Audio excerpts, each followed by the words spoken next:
Save on O'Reilly Brake Parts Cleaner. Get 2 cans of O'Reilly Brake Parts Cleaner for just $8. Valid in-store only at O'Reilly Auto Parts. O'Reilly Auto Parts. Ooh, a spicy question. I because love the it. writing is sort of everything, right? Like you can fix plot holes, but if the writing isn't so some there, readers love that, and some readers are like, "But I wanted more of this." So it's kind of a gamble. Hello and welcome back to the Right and Wrong podcast. On today's episode, I am joined by a television executive and author whose debut novel, The Fellowship of Puzzlemakers, came out earlier this year. It's Samuel Burr. Hello. Hello, thank you so much for having me. Delighted to be here. Thanks for coming on. Excited to have you, speak with you. Kicking things off as always, let's talk about the book, your debut novel, The Fellowship of Puzzlemakers. Tell us a little bit about it. So it is a kind of mystery and coming-of-age novel. It's the story of a young man called Clayton Stumper. Clayton has sort of, I say he's grown old before he's grown up. He's a bit of a young fogey like myself. He dresses like your granddad and drinks sherry like your aunt. And at 25 years of age, finds himself as one of the last surviving members of this very British institution, which is the Fellowship. This is a commune made up of some of the smartest, most brilliant minds in the country. So we've got a maze maker, a quiz setter, jigsaw artist, a crossword compiler, to name just a few. But there's a mystery at the heart of the Fellowship, a puzzle that's yet to be solved, and that is how Clayton came to be there and where he's come from.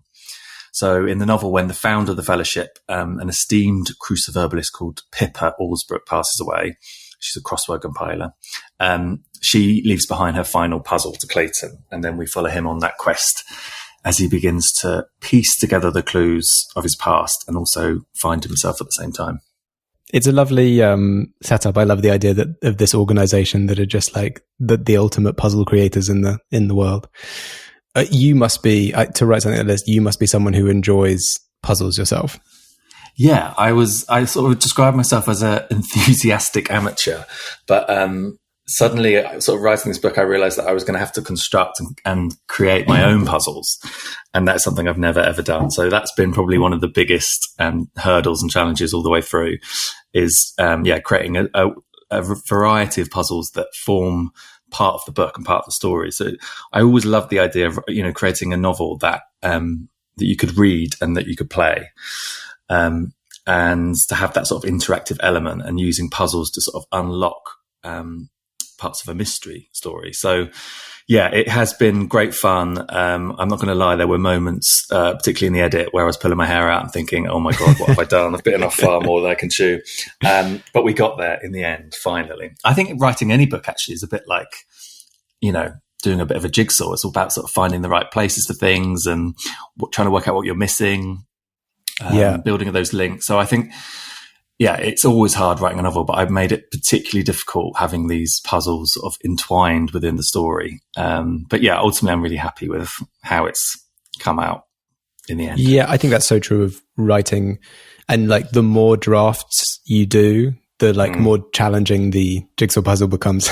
Oh my God, totally. You change one piece and it's just the whole thing goes. So it's any writer I think will identify with that. Mm-hmm, for sure. And am I right in thinking that this was inspired by a documentary that you made when you were 18? Yeah, so I, on my sort of break in TV came about because I was at college and during the summer holiday, my friend Danny and I decided to make a documentary. So we borrowed like a camera from the college department and a tripod. And we decided we were going to make a film about the residents of this retirement village in Walton-on-Thames. It was quite a unique place because it had been set up over 100 years ago by a man who left money in his will to sort of support older people who didn't have the means to care for themselves. So there were just amazing stories of people turning up at those front gates of this retirement village and sort of starting again and having a sort of second chance at life, in this incredible, almost like a Center Parcs village. Danny and I, we moved into this retirement village as 18-year-olds to film the documentary, and we actually lived there for a couple of weeks. And it was kind of extraordinary because I think I realized at that point I loved spending time with older people because, you know, every door that we knocked on, every single person we met in that retirement village, they all had secrets up their sleeves and they all had the best stories. They all had a story to tell. It's sort of hard to get to that point in your life in your 80s or 90s and not have a couple of good stories up your sleeve. So I loved that about them. But I also, the thing that I sort of took from it, which I always thought was quite funny, was how by the end of the sort of time we'd spent there, Danny and I, my friend, we were exhausted by their social lives. They were so busy every night doing something else. Their activity schedule was just wild. So they were doing like drama club, they had bowls club, they had darts, they were doing dance lessons. Like they were sort of living every day like it was their last. And it was quite an interesting sort of wake up call for me as an 18-year-old.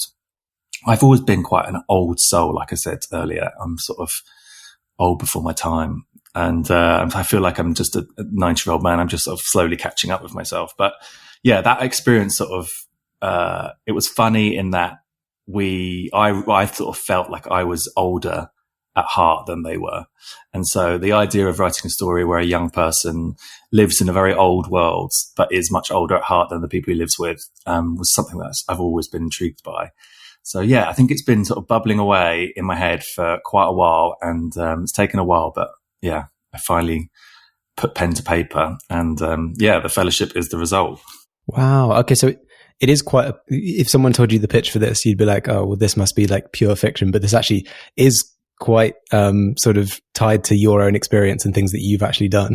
Kind of. I mean, I have to be honest, I haven't been abandoned at birth on the front steps of a well, commune, yeah. But I've always had a great affinity with older people. And yeah, I've sort of for a number of years now been a volunteer for an elderly charity. And I've been a sort of telephone befriender. So during lockdown, what I decided to do was sort of sign up for this scheme that encouraged younger people to take a 30-minute call with an older person who was socially isolated. So these are people that might go days, if not weeks, without seeing or speaking to another human being. And there was something about that particular time in lockdown where everyone was sort of craving social interaction, and we were all realizing the importance of human connection and community. I decided to sign up for this scheme, and that also has played a huge part in sort of inspiration for my book, because my book is about, on the surface, it's about a bunch of very clever puzzle makers, but really it's about connections, and it's about human connections and community, and it's a sort of celebration of that. And I've been talking now to my telephone friend for 4 years every week, and I decided to sort of use some of her own sort of words to inspire a character within the book. So the Fellowship is a kind of one of the characters describes it as a kind of utopia. But in a sense, I'm sort of, with the Fellowship, what I'm trying to say is, why can't it be like that? Why can't older people, have a sense of community and later in life, and have a place where they have, friends and neighbors and people who share a similar interest to them? I think it's such a wonderful idea. And they do kind of exist, those sort of very specific retirement communities. But seeing the experience of this telephone friend, or hearing the experience of my telephone friend over the years, I wanted to create the Fellowship as a sort of alternative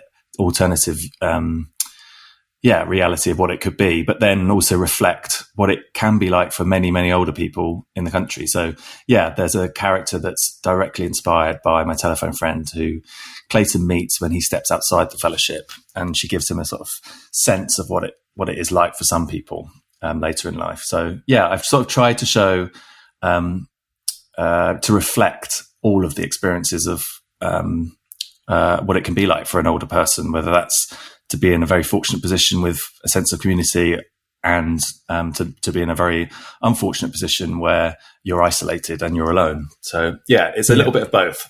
And then the other sort of large theme is you have the young character Clayton, who's sort of on this journey of self-discovery, which kind of comes from this great appreciation for the kind of wisdom of elders. Yeah, absolutely. I think, when I talk sometimes about the volunteering I'm doing, often the response is, oh, that's so good of you. And actually it is, I kind of, it takes up time and everything. And all volunteers will obviously do amazing work. But those things only really work if it's mutually beneficial. And I think one of the things that I'm really keen to show in the story is how actually reaching out to older people, we all have a lot to gain from them. They're an amazing resource that we kind of take for granted. And yeah, Clayton learns a lot from his sort of group of older friends and the people he meets on the outside. All of their life lessons he sort of benefits from. And I wanted to sort of capture that as well. Have you read The Collected Regrets of Clover? No, I haven't, but that has been mentioned a couple of times now. It's a sort of a comp title. It is on my radar, but I will have a read. Is it similar sort of sense? Yeah, Mickey Brown was the author. She was on the podcast last year, and it's about a sort of a younger character who her dedicates herself to basically working at a retirement home and sort of helping older people in the kind of final moments towards passing. Wow, God. I wouldn't be brave enough to do that, but that sounded like morbid, but it is light and funny. Of course, yeah. In terms of, it's the sentiment of like a young person learning from this kind of collected wisdom of older people that this kind of equals that. Before we started recording, you actually mentioned that the audiobook for this is available on Spotify Premium. So anyone who has that can just go and listen to that Spotify Premium. And am I right in thinking you read the introduction to that? Yeah, it was an absolute bloody nightmare, to be honest. It really was excruciatingly bad. So I went to the studio. I was invited to go to the studio and to see the readers reading. And I have to be honest, I didn't actually believe that we were going to have the two people. We had these two people sort of lined up to read it, and I just couldn't believe that they were actually going to do it. So we had Russell Tovey doing Clayton's part, and we had Dame Penelope Keith doing Pippa. And I genuinely thought that was some sort of joke or something. Like, the email came through, and I was like, "There's no way that we're going to get them." Anyway, I turned up, and there they were in the studio recording, and I was literally watching Penelope Keith read a chapter of the book, and I think she did the whole thing. It was like a 3,000 word chapter. It's quite a long one. And she did the whole thing in one take, and it was just perfect. It was absolutely perfect. And the producer was just like, that's perfect. That's great. Let's move on. So she was incredible to watch. And then I had the embarrassing thing of having to go into the studio next to her and record the introduction. I had to sit in Penelope Keith's seat. It was still warm. I had to sit in her seat and read this introduction that I'd written. And in that moment, I literally not only lost the ability to read, but to speak. I just went to absolute bits, and she was sort of stood over my shoulder, and it was just absolutely mortifying. But in the end, we got there. So just skip that bit if you're listening to the audiobook. You don't have to listen to the introduction. Go straight to Dame Penelope. She's extraordinary, and she's done such an amazing job. And it was this weird thing where I had this meeting with the audio team, and Paul said to me, "Have you got any ideas?" And I when I started writing this book, I had this sort of spreadsheet of all the characters and all their sort of biographical details and things. And I had put like a little actor's photo next to some of the characters, just for like my own, use really, just to sort of have that sort of image in my head of what they look like. And with Pippa, I literally had a picture of Penelope Keith, because I was just like, wow, she's absolutely perfect. So I sort of gave him this spreadsheet of like names, and I was really sort of giving it to him as like a guide, like a sort of mood board, like people like her.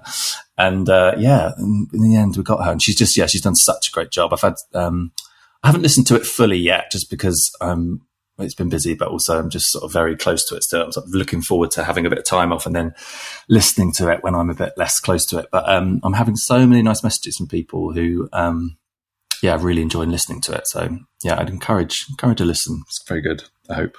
Yeah, that must be obviously very exciting. You literally got the dream casting to voice it. But at the same time, it must be bizarre kind of sitting down to listen to the audiobook of your own novel. Yeah, it is odd. I struggle reading. Obviously, I have to do readings and stuff at events and stuff, and that's okay. Yeah. But, it's not like I'm sitting there, enjoying my own book too often. The audiobook actually weirdly is something people would say, a lot of authors say to me that actually it's one of the nice things about the process is that actually listening to an audiobook it is something you can kind of enjoy in a way that sort of reading your own work is slightly difficult. Actually, having other people perform it and put their interpretation on the story is quite satisfying and quite nice, because it sort of feels a bit different. And I have every now and then I've gone on Spotify and listened to a couple of bits, and yeah, it's quite nice. Yeah, I guess it has that aspect of being a different interpretation. So it's kind of, I guess there's an excitement in like, that's how, she's interpreted that. Yeah. It's like, it's cool that it's not quite how I saw it. Yeah. And it's kind of extraordinary when you've got someone like Penelope Keith reading, someone that's so brilliant as an actress. It's amazing just listening to how, like, a single line, she can almost create a meaning to it that I wasn't necessarily, anticipating or, had planned, but just the intonation or the way that she delivers a certain word, it can completely change the sort of meaning of what the line is. So she's done an amazing job. Russell was brilliant as well, I should say. Absolutely incredible. So it's a good listen, I hope. Yeah, I mean, it's an incredible skill that actors and voice actors have to like be able to translate those kinds of words to recording. I'd love to rewind a bit and talk about sort of how you got here into publishing your debut. Is writing stories, writing novels, is that something you've always wanted to do? No.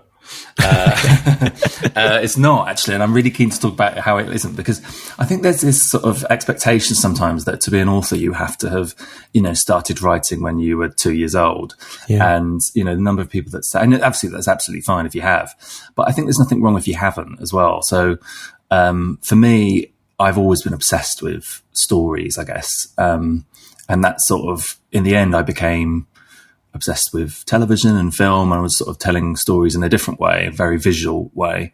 But I've always had an interest in stories. And even as a kid, I was a reader, I'd read lots of books, but I wasn't, at no point did I ever consider myself as an author or even think of that as a potential career path for me. It was only when I was sort of working in TV, I've been working in TV for 12, 13, 14 years. And anyone that works in TV will tell you that there is so much work that is just wasted. And, 95% of everything you work on just goes in the bin and is never seen. And for a while that was okay, because the 5% of seeing an idea you've developed and sort of worked on for however many years finally make its way to screen and have, millions of people watching it, that is kind of a thrill that is just beyond words, really. Yeah. Nothing quite beats it. But after a while, it sort of does get you down, the amount of work you're doing and really good ideas that just, for whatever reason, for bad timing or for political reasons or, within a company, sort of, you just basically, I think the thing that I started to get a bit fed up with in TV was how I needed 10 people to sign off on an idea before it actually happened. I needed £1 million budget before we could even take the lens cap off the camera, and sort of jumping through all those hoops and hurdles after a while got a bit tedious. And I just remember saying to my friend in TV, do you know what, I think I'm going to write a book. as if that was just the simplest thing in the world. But I think the thing that initially appealed to me about writing a novel was the fact that no one could tell me not to do it. I was constantly being told no in TV for various reasons, having ideas turned down, and actually everyone would say to me that my ideas were really good. For whatever reason, it was that sort of converting an idea, a pitch, into a commission and getting the green light was always the struggle. And so I felt like I was sitting on lots of ideas I wanted to do something with. And that's when I started to write, because I thought, do you know what? I need a pen, a paper, I need a laptop. And even if I don't get a book deal, even if I don't get an agent and all of that, I will still have made something. It would exist in this world as a physical thing. Whereas TV, it was just very, these ideas were just floating around. They were sort of sitting in my inbox, or they just never really saw the light of day. So I remember thinking, even if I don't get a book deal, I will get this printed. I don't think I would have done the self-published thing, but I think I would have probably just printed myself like 10 copies of this thing that I'd made, because then it would be a thing that I'd made and it existed. But everything else has kind of been a bonus, really. And I've been incredibly fortunate to have support of a brilliant agent and publishing team. Okay, it's interesting. because you're right. A lot of authors I speak to, and they say, yeah, I've been, not that they've necessarily written something, but they're like, yeah, I've been obsessed with books since I was young. I've always wanted to write something. I've always been like scribbling stuff down. It is nice to hear someone coming into this later in life. And I also was not the same. When I was a teenager, all I wanted to do was music, and I was convinced that I would be like a rock star or whatever. It was only in my mid-20s that I sort of suddenly said, you know what, I just want to try writing a novel. So I think, yeah, it's absolutely true. I think it can feel a bit exclusive, can't it? The writing world sometimes. And you can feel like if unless you've read every classic book, and unless you've, written loads of books that have been rejected, and you're not really a proper writer. And actually, the great thing about writing is that it is for everyone. And if you feel inspired to write a story, then great thing is the sort of entry to do it is quite, the barrier is quite low. You've just got to, as simple as it sounds, just start writing. And obviously there's hurdles to jump through later on, but that's the wonderful thing, I think, is that it can be for everyone. Yeah, the barrier for entry is very low. It's very accessible. Yeah. And there is no age limit on it. I've had authors on this show who have published their debut novel age like 50. Yeah, absolutely. There's a lot of industries where you need to be young to like begin a career in something, but the beauty of writing and publishing is that anyone can do it at any age. Yeah, I mean, look at Lessons in Chemistry, Bonnie Kalmus, like the biggest book of however many years. It's been huge, and that's her first novel. It's kind of incredible. So we had the story of how you, through growing frustration with television, eventually decided to write a book. You did the Faber Academy course. Had you already started writing before you did that, or was it a preemptive thing? God, it was an absolute disaster again. It was one of those ones where I turned up and I thought, oh my God, what have I done? This is the worst thing. I tried to come off the course after the first week. I emailed my teacher, said, I'm so sorry, I'm on the wrong course. This is not for me. And she said, don't worry. The people that start with a blank page often do the best. Because the thing was, I remember turning up and, we were sort of asked to speak to the person you've just sat next to and find out what their writing history is. And I remember the person next to me had written 7 books. And he'd already written the book that he was hoping to write on the course, and he was just going to edit it. And I remember thinking, oh my God, I had a notebook. I had a notebook with, so pathetic. On the front, it had my new book or my new novel or something. And inside there was one line, and it just said, a mystery, with puzzles infused into the prose. And that was it. That's the only thing I had. And the worst thing was, the reason I panicked on that first week was that our teacher, Sarah May, who's absolutely wonderful. I've got an awful lot to thank Sarah for. She, at the end of the class, the first sort of session was just sort of housekeeping and introduction. And then she said, right, we're going to start sharing, chapters next week. So let's look at the register. And because I'm Burr, my surname's Burr, I was the first on the bloody list. And so she said, right, Samuel Burr, are you okay to share your first chapter next week? And I thought, I literally got one line. I don't have anything. So that's when I tried to come off the course. But she basically just said, well, you've got till Monday. So I had 4 days to write the first chapter. And I think that was the best thing actually for me, because I'm a bit of a perfectionist, and I can drag my feet sometimes when it comes to sharing work. And the great thing was I just had to deliver something. I'd paid the money, and there was this deadline looming. So I that weekend wrote this opening scene, which was, it remains the opening chapter of the book. This isn't a spoiler because it's literally the first chapter. It's Pippa, the founder of the Fellowship, lying in her open coffin with all the Puzzlemakers stood around her, paying their respects, and Clayton at the top of the coffin sort of realizing that this is sort of the beginning of the end, and that the Fellowship was never going to be the same again. So I sort of loved the idea of starting the story with a kind of ending. Yeah.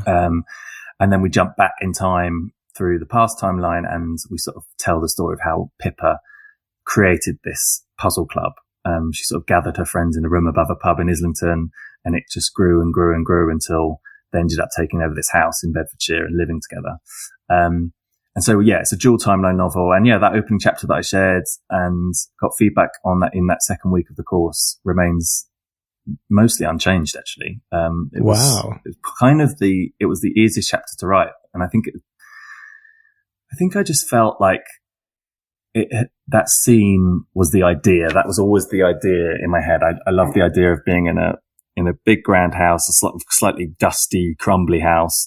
And I loved the idea of, this young man in the midst of this very old world and him feeling like the oldest person in the room, even though he was 50 years younger than everyone else. That was the thing that was brewing, and I was thinking about for months and months and months, probably years, without even realizing. So that first chapter sort of came quite easily, and then it all got really difficult. Based off what you're saying, I'm going to guess that this was not planned out. Well, I realized quite quickly that this was the sort of book that needed planning. The puzzles were always part of it. I mean, I always wanted to sort of have crossword clues as chapter headings and to sort of, give the solutions, within the text. But it was a learning curve, really. Both I was learning so many things. I was learning how to write, and that sort of sounds a bit silly, but like actually just the technicalities of writing a story, how to phrase, how to write dialogue, how to punctuate, all of that sort of stuff, sort of nuts and bolts. Then I was sort of learning bigger sort of structural sort of storytelling things that were about, the classic 3-act structure and character motivation and all of that. And then the third level of sort of learning was the puzzles, and sort of trying to get my head around how to create these puzzles that were going to be challenging enough and entertaining enough and varied enough within the story. So I was doing a lot, and I think what I decided quite quickly was that I needed to nail the plot before the puzzles. And so I had sort of placeholders for the puzzles for quite a while, which was basically working out, I sort of realized I needed to work out what the solutions to the puzzles were before working out the mechanics of how those solutions were found. And lock that all in before I started, because there was a version of it where I started, creating puzzles that then, it just sort of slowed me down, and it caused a lot of confusion. So there was a lot to learn, and I sort of struggle now sort of remembering how much of it was planned, because you create plans and then things go out the window. But I think for me, particularly as my first book, I needed that reassurance that I sort of knew where I was going. I sort of describe writing a novel sometimes as like getting in a car and, drive, really long distance. You're not going to get in a car for a 10-hour drive and not realize where you're going. So I think I knew the ending. I didn't know all the sort of,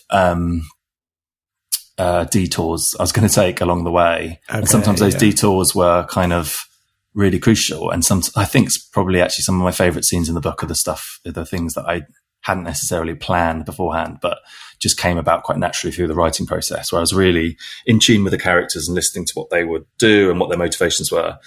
Those sort of gems are kind of the unexpected detours in the journey that I think, are probably the most special. But I think as it's my first one, I needed to have something. I had a spreadsheet, and but I think having the flexibility to know that you can change what the plan is as well is really important, particularly with your first book.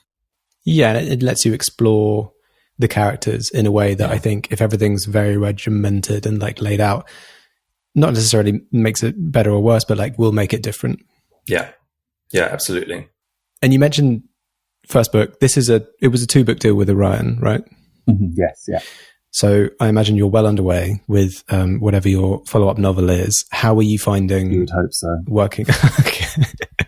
I am. No, I'm being dramatic. It's going okay. It's obviously terrifying, because the book's obviously been out now for, over a month, 6 weeks, 8 weeks. And you sort of have that pressure to sort of deliver something that is going to satisfy the readers that you've, that have come to your first book, but sort of feels different enough. And so, it's that tightrope sort of that you're walking, trying to just make sure, you're doing everything. Basically, I've made a list of all the things that I think I'm good at, all the things I've enjoyed with the first book, all the things that I think people have reacted and responded well to. So I don't sort of throw the baby out with the bathwater, but also to work on the things that I want to spend more time on, or the things that I knew I struggled with the first one, sort of just be aware of that going into the second time round. But I am actually really excited. The wonderful thing, I was trying to explain this to someone the other day, talking about the pressures of, the difficult second novel, and there obviously is that side to it, and it can be terrifying, but it's also really exciting because now I've sort of been through the process, and I know how it feels to sort of walk into, you know, a W.H. Smith's or a Waterstones and see your book on the shelf. It's so thrilling. And to get the chance to do that all over again, as difficult as I know it's going to be, it's kind of brilliant as well. So, it's sort of not taking anything for granted, but, I'm just sort of being very considered about it all and being very, just trying to make conscious decisions so that I make the processes enjoyable. Because I think that's really the most important thing, is actually making the process enjoyable. The best writing always comes about not when I'm pulling my hair out and thinking, oh my God, this is awful, but it's when I'm sat here and really loving the process and loving the characters and fully immersed in the world and thinking that it's the best book ever. That's when you get the best scenes. Yeah. I'm trying to sort of channel that at the minute. Yeah. And just like knowing how the sort of industry process that works, like, and you have the kind of, you'll have the support of the editor from the start this time. And like, there's a lot of structures in place now to help you, even if the timeline is going to be a lot shorter than with the first novel. Exactly. Yeah. And you do get so much support from the team that you can sort of really lean on. And and they sort of, you know, the team sort of know me much better. You know, the process of editing the first book, we were sort of figuring out how we like to work, what sort of people we were. And I feel like we've spent enough time now with each other to sort of know how we operate, and hopefully that will help us going into the second one. Yeah. Yeah, definitely. For sure. One more question before we head over to the desert island. And that is, obviously you have some experience in television. If an adaptation of the Fellowship of Puzzlemakers was made, would you want to be involved with it? Well, it has been optioned, and I asked, I was like, can I be involved? And they were like, no. So I was like, okay. So that answered that question. I said, well, that's great. Let's just do it anyway. Actually, in a funny way, at the time I was sort of like, yeah, let's get involved. And I you know, if it happens, I will be involved in some aspect. But in a funny way, writing the second book, I'm sort of realizing now how much I'm enjoying spending time with different people, different characters in a different world. I mean, I've literally spent years and years and years with these characters and in that world. And I really felt like when I handed that book in, I remember there was a really satisfying moment where I delivered the final manuscript to my editor. And I remember saying, there is not a single more thing I could physically do with this manuscript. I have done everything I possibly can. And that was quite a satisfying moment, knowing that it almost killed me, but I had put my absolute heart and soul into it. And so it is different, you know, adapting it for screen, but I have never done that before. I've always worked in non-scripted TV. So I've always been sort of factual documentaries and reality TV. So I've never worked on anything scripted before. So it's not like I sort of have this wealth of experience that I could use.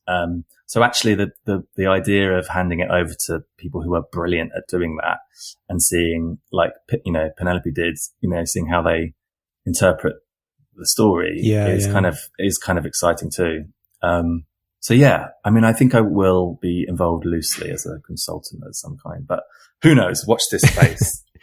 You will at least offer yourself to be like, look, I'm available if anyone wants to. I will make the tea. Chat. Yeah, I literally do anything. I'll just have a walk-in role. I'll just put my head in the back of shot and walk out again. That's all I need. Oh yeah, the classic author just in the cafe as they walk past. You could definitely do that. Amazing. That brings us to the desert island. So, Sam, if you were stranded on a desert island with a single book, which book do you hope that it would be? Okay, so the book that I would pick would be We All Want Impossible Things by Catherine Newman. Now, if Catherine Newman's listening, I fear she might be slightly frightened of me because I have mentioned her book clearly in every interview I've ever done. But I just can't help not, because it's so bloody good. She's so talented. It's just painful.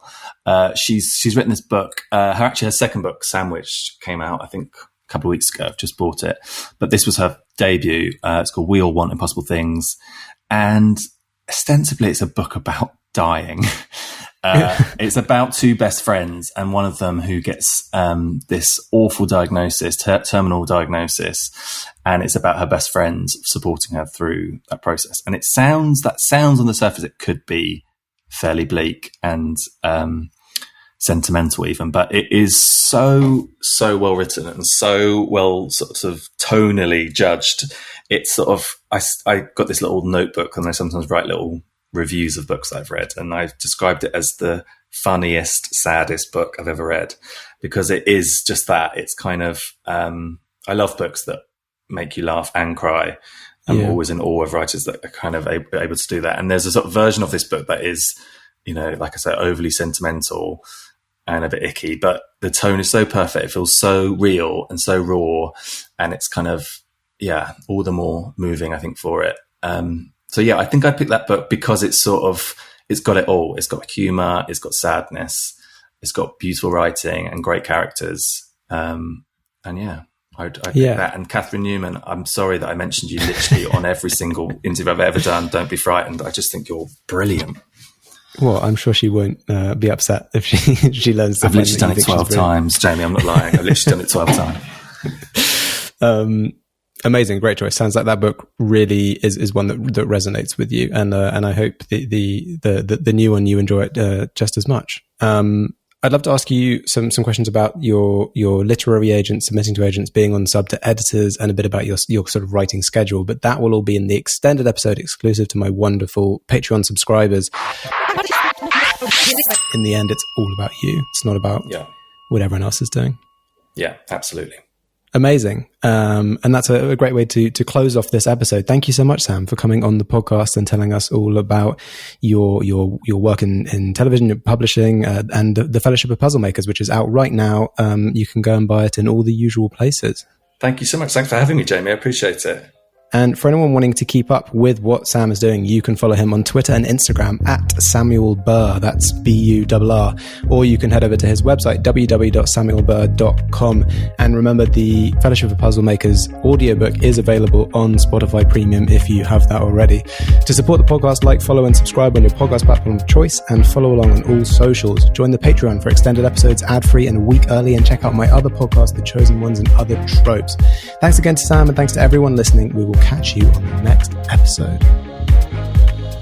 America. We are endowed by our Creator with certain unalienable rights: life, liberty, and the pursuit of happiness. By honoring your sacred vocation of business, you impact your family, your friends, and your community. At Grand Canyon University, our MBA degree program is 100% online, with emphases in business analytics and finance to help you reach your goals. Find your purpose at GCU. Private, Christian, affordable. Visit gcu.edu.